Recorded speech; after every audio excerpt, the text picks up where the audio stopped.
অতি দ্রুত জাতীয় নির্বাচন দিতে অন্তর্বর্তী সরকারের প্রতি আবারও আহ্বান জানিয়েছেন বিএনপির কেন্দ্রীয় নেতা ও সাবেক উপমন্ত্রী রুহুল কুদ্দুস তালুকদার তুলু। বিকেলে ছাত্রদল নেতা রাকিব ও স্বেচ্ছাসেবক দলের নেতা রায়হানের স্মরণ সভায় তিনি এই মন্তব্য করেন। তুলু বলেন, দেশে চুরি, ছিনতাই ও ডাকাতি বেড়ে গেছে। নির্বাচিত সরকারের হাতে ক্ষমতা হস্তান্তর করে একটি জবাবদিহিতামূলক সরকার ক্ষমতায় আসলে দেশের আইন শৃঙ্খলা আবারও স্বাভাবিক হবে। সভা শেষে শীতার্ত মানুষদের মাঝে কম্বল বিতরণ করেন বিএনপির কেন্দ্রীয় এই নেতা। আইন শৃঙ্খলার মারাত্মকভাবে অবনতি ঘটেছে।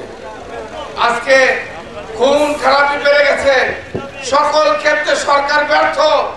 আমি আহ্বান জানাতে চাই, যতক্ষণ পর্যন্ত নির্বাচিত সরকার ক্ষমতা না আসবে ততক্ষণ পর্যন্ত দেশের অবস্থা স্বাভাবিক অবস্থা ফেরত আসবে না।